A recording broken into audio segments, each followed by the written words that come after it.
Qu'est-ce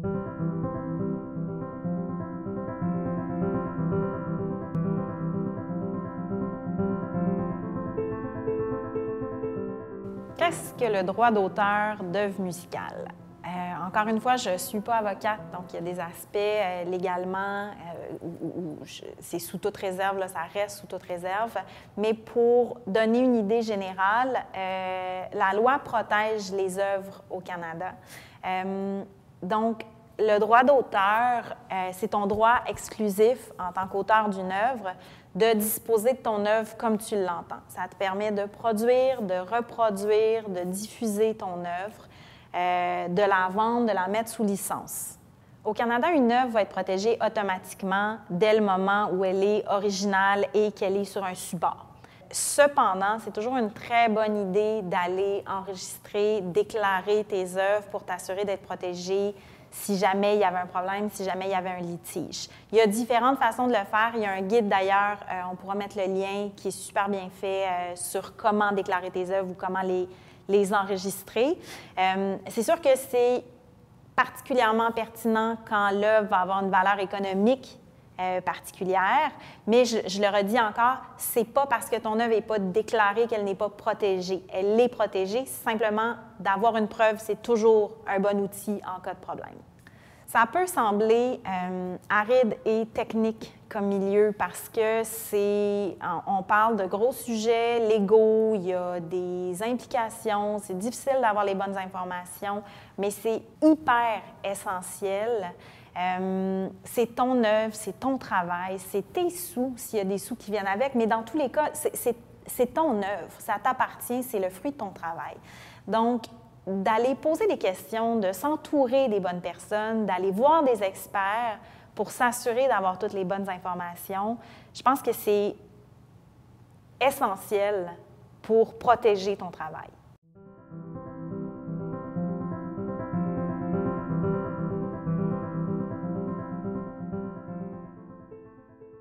Alors, que sont les grands droits et que sont les petits droits? Les grands droits sont habituellement liés à des œuvres qui vont être dramatico-musicales. L'exemple le plus facile qui nous vient en tête va être les comédies musicales comme Cats ou Notre-Dame de Paris. Un autre exemple, les opéras, les ballets. Donc, c'est dès que l'œuvre musicale est directement intégrée, fait partie intégrante du récit, souvent ça va venir avec des costumes, des décors, où vraiment l'œuvre musicale raconte une histoire. Le petit droit, c'est quand c'est une intégration qui va être non dramatique. Les séries télévisuelles, c'est un super bon exemple, ou des spectacles de musique, tout simplement. Au Canada, la SOCAN représente le petit droit, mais ne représente pas le grand droit. Donc, quand on doit négocier, quand on a un projet dans lequel il y a du grand droit, on ne peut pas aller chercher une licence auprès de la SOCAN, il va falloir négocier avec tous les ayants droit des œuvres pour s'assurer d'avoir toutes les autorisations nécessaires. Donc, en tant que compositeur, s'il y a du grand droit, ça peut jouer sur la négociation que tu vas avoir au niveau de ton cachet, au niveau des redevances. Et en tant que producteur ou diffuseur, il faut que tu t'assures d'avoir les bonnes licences, donc que les négociations aient été faites directement auprès des ayants droit. C'est super important de savoir qu'entre le petit droit et le grand droit, il n'y en a pas un qui est plus important que l'autre. C'est juste le nom qui est comme ça, mais le grand droit n'est pas plus important que le petit droit. C'est simplement deux types de droits différents qui vont être administrés, gérés différemment, tout simplement. Donc, on a le grand droit, les œuvres dramatico-musicales, et on a le petit droit.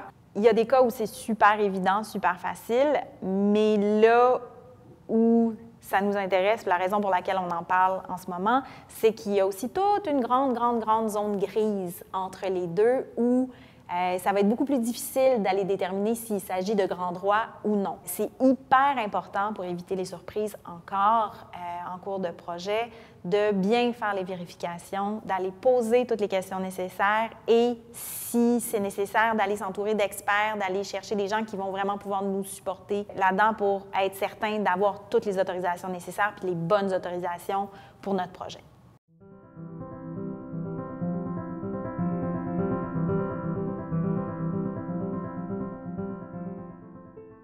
Déjà, qu'est-ce que c'est le domaine public? Ça veut dire que l'œuvre va être accessible à tout le monde sur un territoire donné, dans un contexte donné. Donc, tu vas pouvoir intégrer une œuvre dans ton travail ou la reproduire sans avoir besoin d'aller chercher d'autorisation spécifique ou de payer de tarifs. Quand une œuvre tombe-t-elle dans le domaine public? Au Canada, les œuvres vont être protégées pour la durée de la vie des auteurs-compositeurs, tous les auteurs-compositeurs, et jusqu'à 50 ans après le décès du dernier des auteurs-compositeurs. Donc, s'il y a plusieurs auteurs-compositeurs sur une œuvre, ça va être 50 ans après le décès du dernier auteur-compositeur. Ça va varier d'un pays à l'autre, en fait. Au Canada, c'est 50 ans, mais dans certains pays, ça peut être 70, 75, 80, jusqu'à 100 ans. Aux États-Unis, en France, par exemple, c'est 70 ans après le décès du dernier des auteurs-compositeurs. Quand on travaille sur un projet, c'est important de savoir que ce n'est pas le pays d'origine de l'auteur-compositeur qui va compter, mais bien le pays où le projet va être produit. Dans la situation actuelle, il va y avoir beaucoup de coproduction, donc ça peut être assez ambigu. Donc, il faut s'assurer de vraiment bien faire les vérifications pour être certain qu'on est couvert.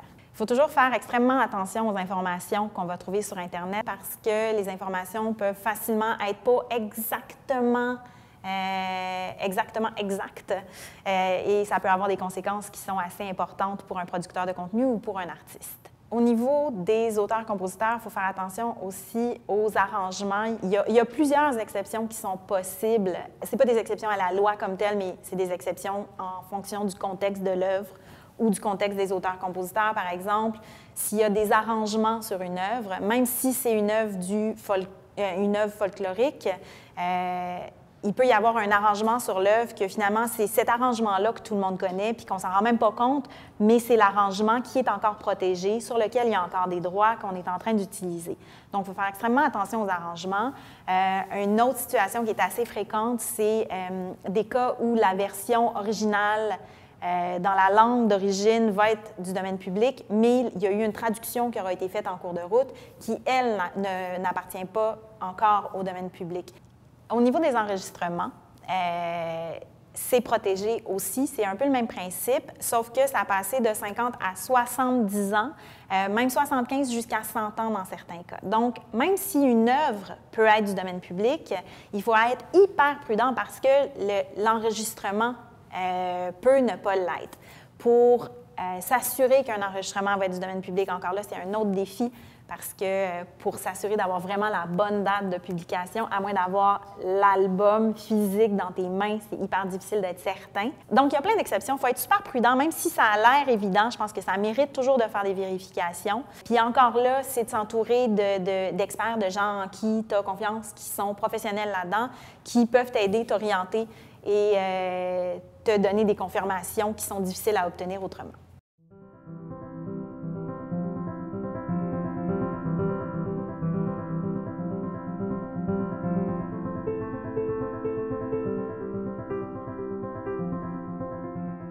Parlons maintenant de 3 types de licences qui sont super importantes à connaître. L'exécution publique, la reproduction mécanique et la synchronisation. Tout d'abord, l'exécution publique. Ça concerne quand on joue des chansons, des œuvres qu'on a inventées ou celles des autres sur scène. Donc, on joue devant le public, c'est exécuté publiquement. Ou encore, ça peut être la chanson, la musique qu'on entend à la radio, dans les salles de cinéma, etc.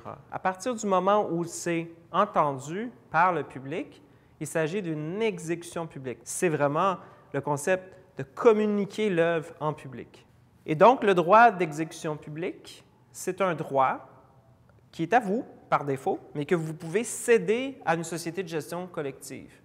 Il y en a plusieurs dans le monde qui gèrent ça, mais au Canada, c'est la SOCAN qui s'en occupe. Alors, quand vous allez voir la SOCAN, vous devenez membre de la SOCAN, vous cédez votre droit de jouer votre tune ou votre invention musicale à la collectivité. Donc, vous le cédez à la SOCAN. Donc, ils contrôlent ce bout-là. Et de là, eux vont donner des permissions aux radios, eux vont donner des permissions aux clubs de dance floor où est-ce qu'on joue de la musique en tant que DJ. Eux vont donner la permission aux salles de spectacle que la musique soit jouée sur scène. Donc, ils possèdent le droit, ni plus ni moins, de permettre aux autres de jouer de la musique, de faire jouer de la musique. Et de cette manière-là, dans le cas des salles de spectacle, par exemple, la SOCAN va aller chercher un pourcentage de la billetterie et ces revenus-là vont rentrer à la SOCAN et ils vont réattribuer ou reverser ces revenus-là en fonction de quelles chansons, quelles œuvres ont été jouées sur scène. Donc, d'où l'importance, quand on fait un spectacle, de déclarer les chansons qui ont été jouées sur scène. Ça peut être ses chansons à soi, mais ça peut être aussi les chansons des autres. Maintenant, concernant la reproduction mécanique, lorsque vous créez une œuvre, une chanson, vous avez tous les droits concernant la reproduction de cette œuvre-là. À moins que vous cédiez ce droit-là à une société de gestion comme SOCAN DR au Canada ou d'autres dans le monde. Et lorsque d'autres veulent prendre votre œuvre et l'interpréter à leur manière et faire des nouveaux enregistrements sonores, il s'agit d'une reproduction mécanique de votre chanson que vous avez inventée, vous. Et ça, bien, ça nécessite des petits paiements. Donc, si vous reprenez une chanson de Madonna, pourquoi pas, bien, normalement, si vous l'enregistrez et que les jouez un peu partout, bien, dites-vous que Madonna va recevoir des sous à chaque fois que cette chanson-là, ou que son œuvre va avoir été reproduite. Si vous faites un album de cover, bien, nécessairement, en faisant votre album, bien, vous devriez payer un petit montant, 9,6 cents par copie vendue ou reproduite, aux éditeurs que représentent les ayants droit qui ont inventé l'œuvre. Alors, c'est ça le concept de reproduction mécanique. En dernier lieu, il y a aussi le concept de synchronisation. Alors, pourquoi synchronisation? En fait, ça vient de l'époque où est-ce qu'on avait des bobines de film et des bobines audio. Et à go, bien, il y a un technicien qui disait à l'autre, « OK, es-tu prêt? Parfait, pèse sur record. OK, super, je pars la musique. » Donc, c'était le concept de synchroniser du son à une image. Aujourd'hui, on peut dire musique à l'image, ça fait pareil. Fait que quand vous faites une chanson, le fait que votre chanson soit utilisée dans une pub, un film, un documentaire, dans des jeux vidéo, etc., bien ça, techniquement, il faut que vous donniez la permission. Donc, émettre une licence synchro, ça veut dire, je te signe un papier comme quoi tu as le droit d'utiliser ma toune dans ta pub, ton film, ton documentaire, etc. Et donc, de la manière que ça fonctionne, les pratiques commerciales veulent que si, par exemple, une compagnie de télécommunications vous paye 25 000 $ pour utiliser votre chanson dans une campagne promotionnelle, publicitaire, pour un cycle de 13 semaines, normalement, la moitié de ce 25 000 $-là serait envoyée à ceux qui possèdent l'enregistrement sonore, donc les producteurs. L'autre moitié serait envoyée à ceux qui possèdent l'œuvre, la création sonore. Donc, comprenez la différence entre une toune qui a été inventée versus une toune qui est exécutée, en fait, qui est interprétée et qui est enregistrée. Et la licence synchro, la permission qu'on donne à l'utilisateur, bien, c'est nécessairement contre de l'argent. Donc, c'est une des manières de pouvoir monnayer une chanson, une œuvre et son enregistrement sonore. Donc, c'est trois grandes catégories de licences dont on entend parler souvent dans le milieu de la musique. Puis, c'est le fun de savoir ces petites bases-là.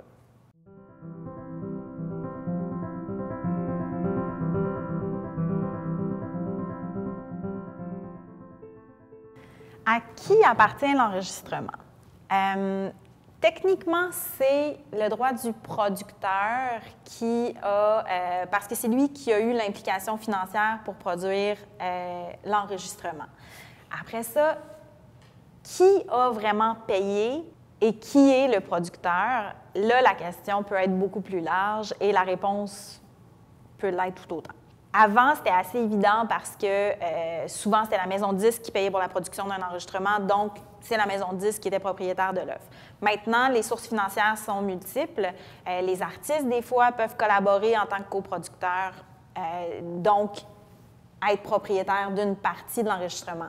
C'est de plus en plus au cas par cas et c'est de plus en plus négocié à la pièce. Donc, c'est en fonction du projet, en fonction de ce qui a été négocié, en fonction de qui a évidemment payé pour la production. Les artistes, les interprètes ont aussi des droits sur l'enregistrement qui peuvent avoir été cédés ou non aux producteurs. Ils ne sont pas propriétaires de l'enregistrement, mais ils ont quand même des droits qui ont une valeur financière. En tant qu'artiste, en tant que musicien, en tant qu'interprète, c'est pour ça que c'est hyper important d'aller négocier, d'en discuter en fait, puis de s'entendre avant de commencer la production, idéalement, même si ce n'est pas toujours possible, mais idéalement avant de commencer la production pour savoir à quoi s'attendre pour la suite. En tant que producteur, en tant que diffuseur, il faut s'assurer de savoir à qui appartiennent les enregistrements pour s'assurer d'avoir toutes les autorisations nécessaires provenant des bonnes personnes.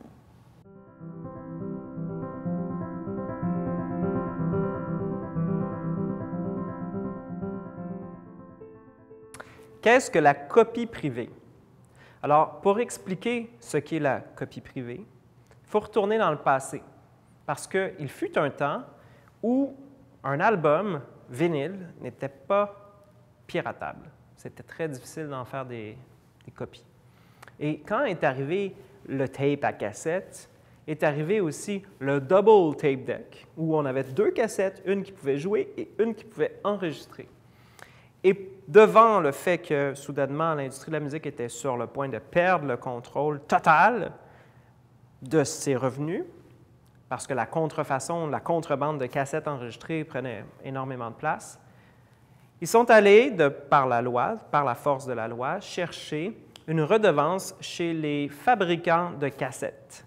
Donc, TDK, par exemple, Maxwell, devait, pour chaque copie de cassette vierge créée, produite, payer une petite partie, pas une taxe, une redevance, à l'industrie de la musique. Et donc, est arrivé par la suite le CD-ROM, qui permettait de copier les CD, même chose. Et quand est arrivé le iPod de Steve Jobs, là, soudainement, on était dans un autre monde. On était dans un environnement numérique. Et certains avocats ont réussi à faire passer l'idée que la loi sur la copie privée, en fait, le concept de copie privée, ne devait pas s'appliquer dans l'environnement numérique. Ça, c'est quoi? C'est les iPods, les iPhones, les disques durs, les clés USB et tout cet environnement-là. Or, depuis qu'on a de moins en moins de CD qui se vendent, bien, on a de moins en moins de copies de CD, bien sûr, mais énormément de copies qui se font dans l'environnement numérique, n'est-ce pas? Et depuis ce temps-là, on a à peu près 35 millions de revenus qui ne sont plus perçus auprès des fabricants de CD vierges ou de copies vierges, etc. Et ces revenus-là n'ont pas été transférables là, auprès des fabricants de clés USB, de disques durs, etc. Bon. C'est dans ce contexte-là que, présentement, bien, il y a le ministre du Patrimoine, avec son nouveau projet de loi, qui essaie d'étendre le concept de copie privée à l'environnement des supports numériques. Et si ça passe, bien ça veut dire qu'à chaque fois que des gens vont acheter des clés USB, des disques durs, voire même d'avoir un compte Dropbox ou Drive, bien, ces gens-là vont pouvoir donner de l'argent à des gens qui vont donner une petite redevance à l'industrie de la musique pour être capable de mieux vivre. Voilà ce qu'est la copie privée.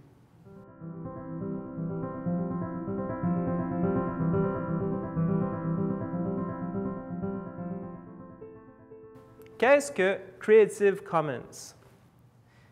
D'abord, ce qu'il faut comprendre, c'est que Creative Commons, c'est un concept qui a été inventé par un avocat qui s'appelle Lawrence Lessig. Et Lawrence Lessig se posait la question, comment adapter le droit d'auteur à l'ère numérique? Il faut dire que le droit d'auteur a été inventé en réaction par rapport à la presse imprimée en 1710 avec le statut d'Anne. Et c'est un principe qui prévoit le contrôle de la copie. Or, Lawrence Lessig s'est dit, avec Internet, qui est notre nouvel environnement numérique, comment faire pour pouvoir appliquer ce principe-là d'autoriser la copie? Alors que l'environnement numérique est un endroit où est-ce que, par défaut, il faut copier. Alors, Lawrence Lessig s'est dit, est-ce que Internet est un environnement adapté au concept du droit d'auteur? Et la réponse était non. Alors, il s'est dit, on va adapter le concept du droit d'auteur à l'environnement numérique. Donc, dans un contexte comme celui-là, il a inventé les licences Creative Commons. Et toutes les licences Creative Commons, il y en a 6 que je peux vous expliquer aujourd'hui, toutes ont une chose en commun, c'est que c'est possible de copier. Ça prend acte que sur Internet, il faut pouvoir copier. C'est la nature même d'Internet. Donc, on part du principe que le tout droit réservé, le droit d'auteur, celui qui nous tombe dessus du ciel quand on vient au monde puis qu'on est créateur, dès qu'on crée une œuvre et qu'elle est présentée au public pour la première fois, le droit d'auteur nous appartient par défaut. Et qu'est-ce que c'est ce droit d'auteur-là? Ça veut dire tout droit réservé. Appelons ça le copyright. D'un autre côté, 50 ans après notre mort au Canada, notre droit d'auteur tombe dans le domaine public. Appelons cela le copyleft. Et donc, entre le tout droit réservé et le aucun droit réservé, si on veut, Lawrence Lessig s'est dit il y a une multitude entre le blanc et le noir, il y a une multitude de teintes de gris qui existent. On peut faire toutes sortes de choses. Le tout droit réservé, ça veut dire moi, en tant que créateur, j'ai tous les droits, donc toi, en tant qu'utilisateur, tu n'as aucun droit. Ça veut dire que l'utilisateur doit demander la permission constamment. Et si on veut être capable de communiquer à quelqu'un qui peut remixer, partager, faire de l'argent avec notre chanson, bien, à ce moment-là, on peut lui dire. Alors, la licence de type « buy » est la plus permissive. Ça dit « fais ce que tu veux avec mon œuvre tant ou si longtemps que tu honores mon ego, que tu dis que c'est une chanson qui vient de Guillaume, par exemple. » Ensuite de ça, il y a d'autres types de licences qui permettent de pouvoir copier l'œuvre, de pouvoir l'adapter, la remixer, s'amuser avec, d'avoir du fun, mais à des fins non commerciales. Ça veut dire quoi? Ça veut dire que si jamais vous remixez la chanson de Guillaume et que vous avez eu bien du fun, maintenant vous voulez la commercialiser, vous devez demander la permission à Guillaume de vous donner le droit d'utiliser la chanson à des fins commerciales, dans des pubs, des films, des documentaires, d'en faire la vente ou quoi que ce soit.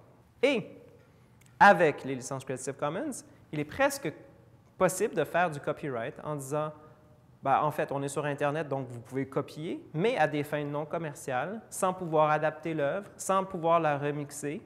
Pas touche, elle doit rester telle qu'elle. Et vous devez nécessairement citer constamment l'auteur original lorsque vous en faites usage. Donc, il y a plein de possibilités que l'on peut voir dans le petit tableau que vous allez trouver dans les crédits de cette capsule, qui illustre en un coup d'œil toutes les possibilités qui existent entre le tout droit réservé et le aucun droit réservé. Et ça permet de communiquer à la collectivité ce qu'ils peuvent faire et ce qu'ils ne peuvent pas faire avec votre œuvre. Je terminerai en disant, faites attention parce qu'il y a certains types de licences Creative Commons, notamment les licences qui ne contiennent pas le NC, qui disent que l'usage que les autres peuvent en faire doit être non commercial.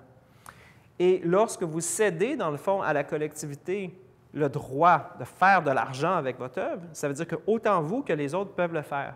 Mais dans ce contexte-là, vous ne pouvez pas céder à la SOCAN, DR, SOPROC ou etc., le droit de percevoir en votre nom les revenus générés par les usages commerciaux parce que vous l'avez déjà donné à la collectivité. Donc, c'est important de bien choisir votre licence. Et je terminerai en disant encore qu'il y a possibilité de jouer avec les licences Creative Commons.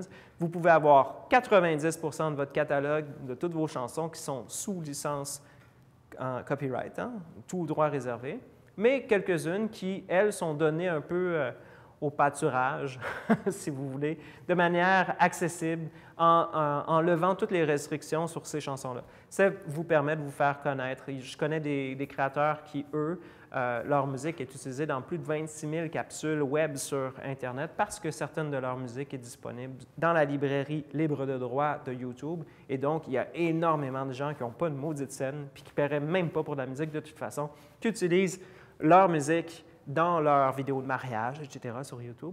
Mais ils le font dans un contexte où ils sont obligés de citer que le nom de l'auteur original. C'est une belle manière de pouvoir se positionner un peu partout et de gagner en notoriété et puis d'en garder quelques-unes pour usage commercial. Donc, il y a possibilité de jouer avec toutes ces licences-là. Il y a des stratégies à développer.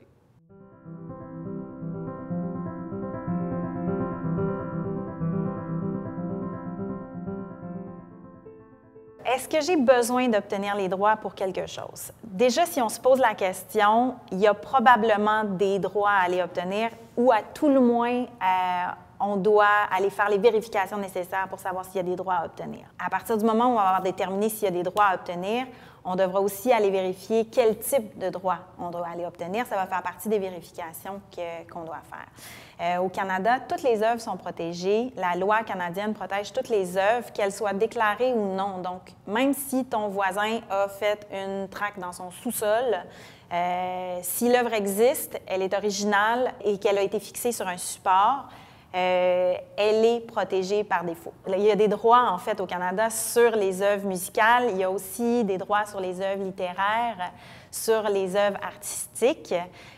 Il peut aussi y avoir des droits sur des marques déposées, sur des personnalités, sur des équipes sportives, par exemple. Donc, le spectre de ce qui est couvert est assez large et c'est super important d'aller faire les vérifications nécessaires parce que s'il y a un enjeu puis qu'il y a des droits qu'on n'a pas négocier et que ça sort après coup, c'est nous qui allons devoir assumer les conséquences et on risque de perdre notre contenu, en fait, en conséquence, ou d'avoir des frais qui n'étaient absolument pas prévus.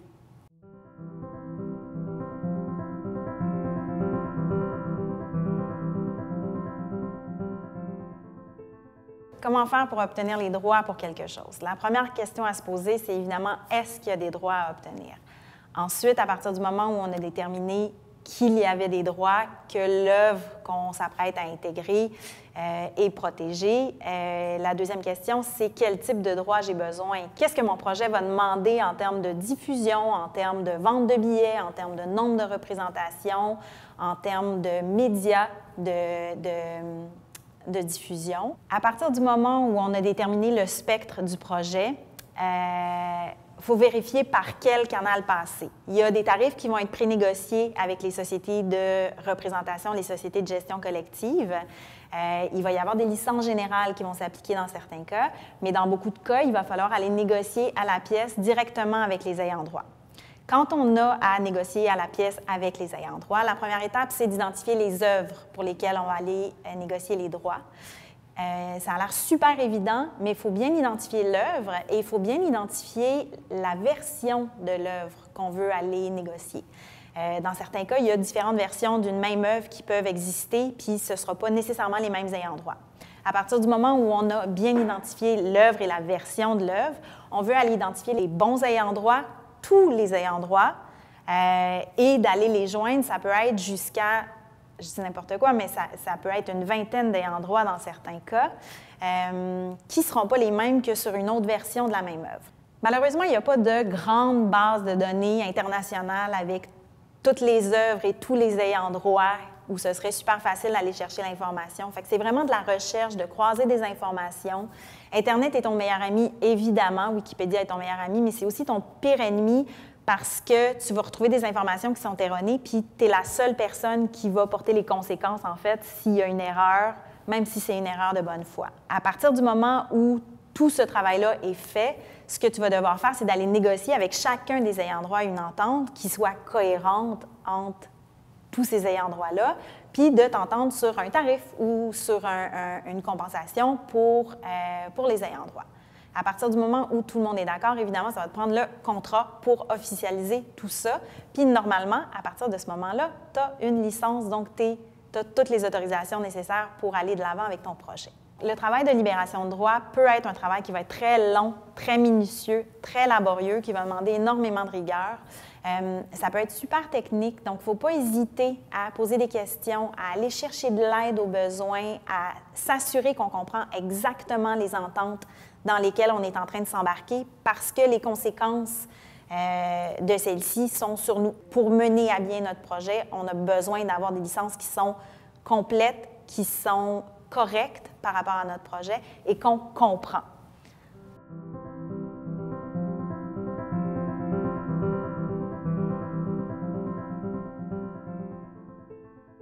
Alors, quelles sont les conséquences de ne pas obtenir les droits pour quelque chose? Déjà, dans le meilleur des scénarios, notre contenu pourrait se retrouver bloqué par les plateformes de diffusion. Les algorithmes, les grandes plateformes de diffusion ont des algorithmes qui sont de plus en plus performants pour identifier les œuvres.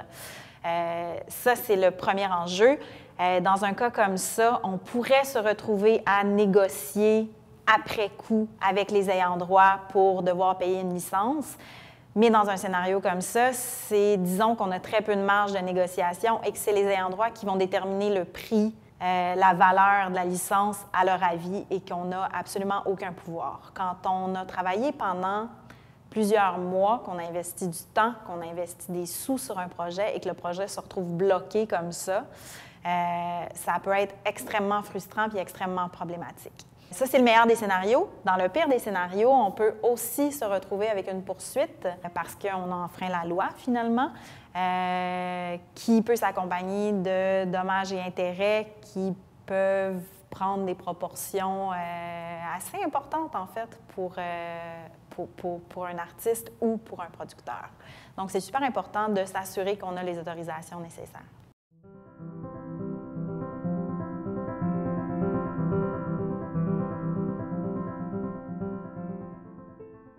On se demande souvent comment on peut faire pour s'assurer que ça soit clair que la chanson qu'on a créée, bien, ce soit vraiment la nôtre. Puis éventuellement, si d'autres personnes prétendent avoir des droits sur votre chanson, bien, comment faire pour prouver que c'est la nôtre?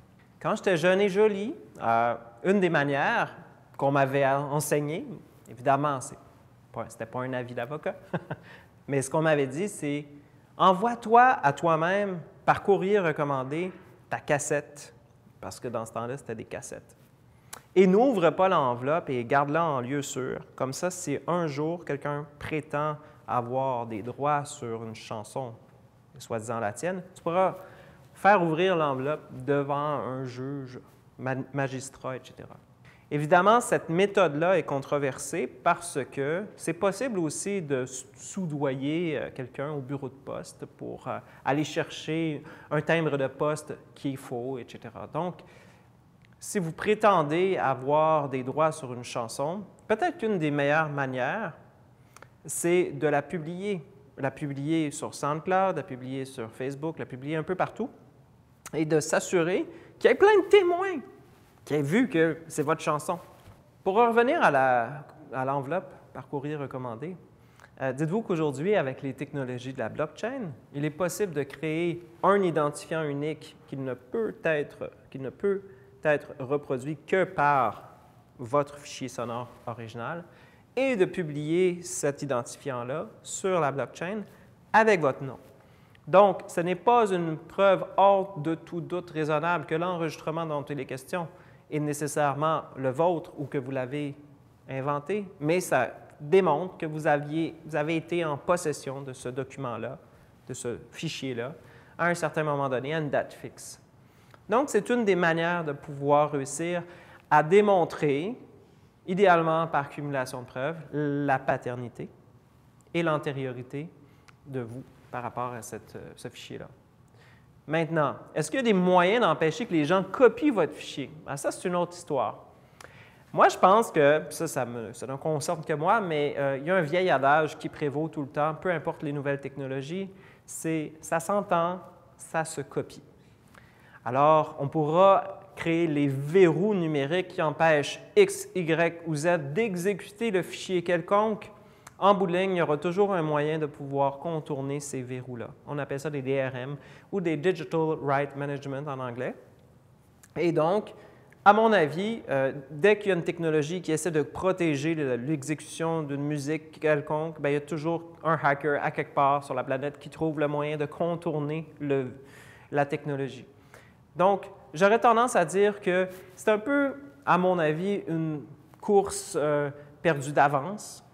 Ceci dit, ce qui est vraiment important, en fait, c'est que vous ne passiez pas à côté de tous les objectifs, tous les moyens de monétisation de votre musique. Et ça passe par la création d'un code ISRC, ça passe par la distribution, ça passe par toutes les métadonnées. Si ça vous intéresse, il y a plein d'autres capsules qui en parlent. Et donc, j'aurais tendance à vous dire, concentrez-vous plutôt à monétiser ce qui est monétisable plutôt que de vouloir protéger à tout prix quelque chose qui se protège que très mal dans l'environnement numérique. Parce que Internet, rappelons-le, c'est une machine à copier l'information. Donc, on est sur le web depuis très longtemps. C'est la nature même du web. Ça devient très difficile de constamment vouloir protéger tout.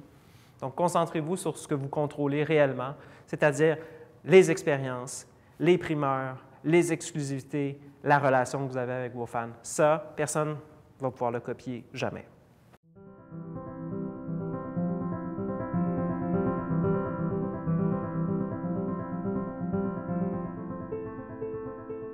Peut-on limiter la diffusion? Bien sûr, si vous faites une chanson et puis que vous l'enregistrez, vous la mettez sur une clé USB puis vous la laissez dans votre garde-robe, c'est un excellent moyen de limiter la diffusion de votre chanson. Mais mettons qu'on veut que les gens l'entendent. Quelles sont les possibilités qui s'offrent à nous? Alors, lorsque vous distribuez la musique en passant soit par un distributeur qui s'adresse directement aux artistes ou avec un label ou etc., il y a moyen de géolocaliser la diffusion d'une chanson. Donc, de restreindre l'écoute dans certains pays, la limiter dans le territoire, etc. Mais il y a aussi possibilité de la restreindre dans le temps. Donc, donner une primeur à telle plateforme pour pouvoir jouer votre chanson avant les autres, etc. Donc, oui, la réponse officielle, c'est oui. Si vous faites des vidéos aussi. Il y a aussi d'autres manières de pouvoir limiter la diffusion des contenus. Donc, si sur votre site Internet, vous encastrez ou incorporez une vidéo Vimeo et que chez Vimeo, vous avez la solution Vimeo Pro, vous allez pouvoir bloquer la diffusion de votre vidéo Vimeo sur votre site Web. Donc, la bloquer à une adresse Web, donc un URL particulier. Alors, votre nom d'artiste.com.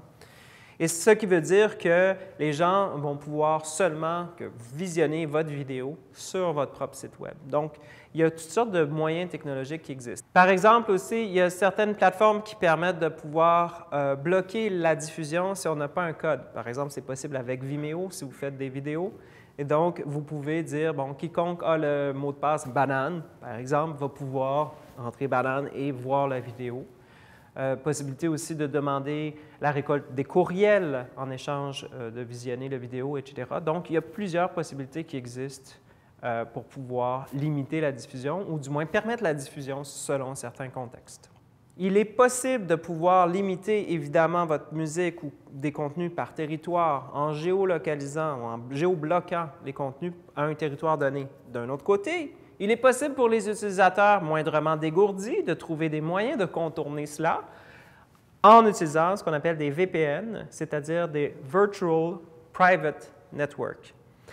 Et en utilisant ça, on peut se faire passer, par exemple, pour quelqu'un de l'Allemagne quand, dans le fond, c'est disponible à tout le monde sur la planète, sauf les Canadiens. Donc, alors, si vous voulez voir un film, par exemple, qui n'est pas disponible au Canada, bien, faites-vous passer pour un Allemand.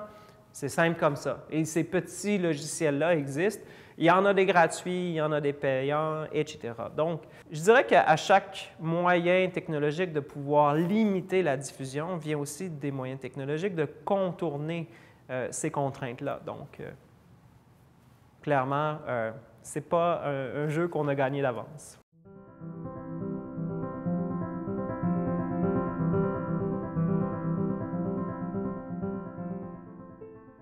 Qu'est-ce qu'une société de perception? Les sociétés de perception, qui sont aussi appelées des sociétés de gestion collective, je prétends absolument pas être une experte sur le travail immense, nécessaire et essentiel des sociétés de gestion collective, mais en gros, dans le fond, c'est une société qui va représenter les droits de plusieurs ayants droit et qui va aller gérer les redevances pour les ayants droit. Ça va être extrêmement pertinent et pratique pour les ayants droit quand on parle de petits montants, par exemple, les redevances qui vont être sur le streaming, pour aller collecter ces montants-là et s'assurer de les reverser aux ayants droit. C'est vraiment un travail absolument énorme pour un individu, puis les sociétés de gestion collective vont faire cet immense travail-là pour plusieurs ayants droit. Les sociétés de perception et de répartition vont aussi faire un immense travail au niveau de la représentation politique et financière, au niveau des autorités, des gouvernements et des autres instances qui sont actives dans le milieu. Ils vont aller négocier des tarifs, négocier des ententes pour le bénéfice de leurs membres. Les sociétés de gestion vont aussi aller récupérer les redevances à l'international. Ils vont avoir des ententes de réciprocité avec différentes sociétés pour aller chercher les droits qui sont versés à l'international pour des projets spécifiques ou un type de licence spécifique. Donc, ce qui va éviter ce travail-là qui est extrêmement laborieux aussi, qui peut être vraiment difficile pour les ayants droit, pour les particuliers. Selon les ententes, les sociétés de gestion peuvent aussi autoriser différents types de licences. Ils vont pouvoir accorder différents types de licences au niveau de la diffusion, par exemple, ou de la reproduction, dans certains cas. Encore là, il faut vérifier, s'assurer qu'on a le bon type de licence pour notre projet, mais c'est ça. Les sociétés de gestion vont souvent être habilitées à accorder certains types de licences. Donc, c'est vraiment pour faciliter la vie parce qu'elles représentent un groupe d'auteurs-compositeurs ou un groupe d'artistes ou un groupe d'ayants droit. Ils vont avoir plus de poids au niveau de la négociation, plus de poids au niveau de la gestion, ce qui va faciliter la vie des auteurs-compositeurs et des ayants droit et qui va leur permettre d'avoir plus de revenus parce que la société de gestion a plus de poids. Il y a différentes sociétés de gestion sur les différents territoires à travers le monde. Au Canada, celles qui nous viennent le plus facilement en tête, c'est probablement la SOCAN, qui représente les auteurs-compositeurs, les éditeurs aussi, entre autres. La SOCAN DR, anciennement la SODRAC, qui est aussi active ici. La SOPROC, c'est un autre exemple. Si on va sur le territoire français, c'est la SACEM qui va être très, très, très active là-bas. PRS au UK. Aux États-Unis, c'est un peu un autre système. C'est un peu plus sous le format d'agence. Donc, il va y avoir la CISAC, BMI, ASCAP qui font l'équivalent du travail de la SOCAN, mais qui se répartissent en fait les ayants droit en fonction des besoins spécifiques ou des expertises. Pour s'inscrire auprès des sociétés de gestion collective, le processus est assez simple en fait. Il faut aller sur leur site web. Je pense qu'il faut, dans certains cas, présenter certaines œuvres.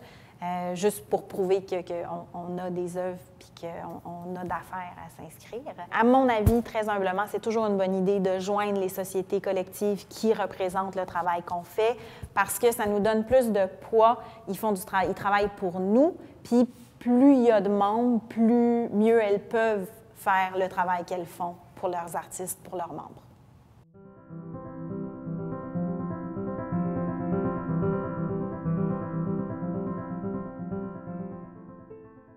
Qu'est-ce que SoundExchange?